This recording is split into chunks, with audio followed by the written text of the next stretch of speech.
السلام علیکم ورحمۃ اللہ وبرکاتہ۔ دوستو، آج ہم حاضر ہیں ایک اور نئے لفظ کے ساتھ۔ خواہش ایک فارسی لفظ ہے جس کے معنی آرزو، تمنا، ارمان کے ہیں۔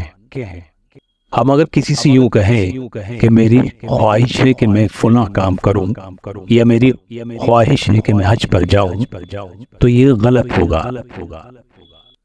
ہمیں صحیح تلفظ کے لیے اس طرح سے کہنا ہوگا: میری خواہش ہے کہ میں فلاں کام کروں یا میری خواہش ہے کہ میں حج پر جاؤں۔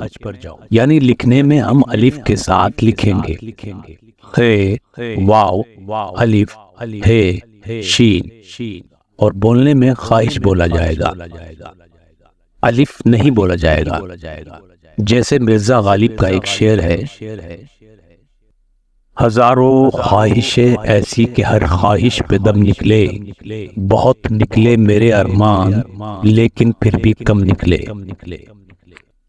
اس میں آپ نے دیکھا کہ خواہشیں نہیں خواہشیں بولا ہے اور خواہش نہیں خواہش بولا ہے، اور ماہرین لغت نے اسی طرح بولنے اور لکھنے کو صحیح قرار دیا ہے۔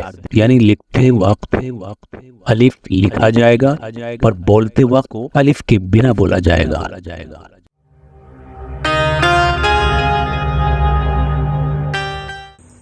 اگر آپ نے ابھی تک ہمارے چینل کو سبسکرائب نہیں کیا ہے تو مزید اچھے ویڈیوز پانے کے لیے ہمارے چینل کو سبسکرائب کریں اور سوشل میڈیا پر شیئر کریں۔